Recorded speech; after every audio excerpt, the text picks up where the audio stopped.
Али деймін да. Ауыл деген рахат қой. Иә. Осы ауылдан қалаға қызығатын адамдар түсінбеймін. Неменеге қалаға қызығады? Не бар қалада айтшы?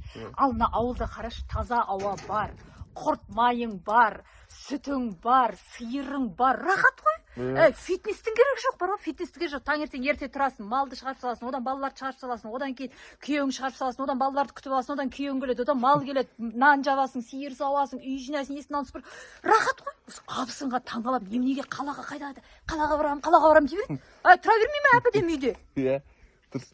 Десе сіз бүйтпейсіз ба? Өзіңіз көшіп келе салмайсыз ба ауылға? Рахат қой ақыры. Жаңа фитнесі бар екен, несі бар екен. Осы сен де бір. Мен өзім туралы айтып отқан жоқпын ба? Мен жалпы қалаға қызығатын адамдар туралы айтып жатырмын. Мен туралы емес ол. Ауыл менен қала, көше менен дала.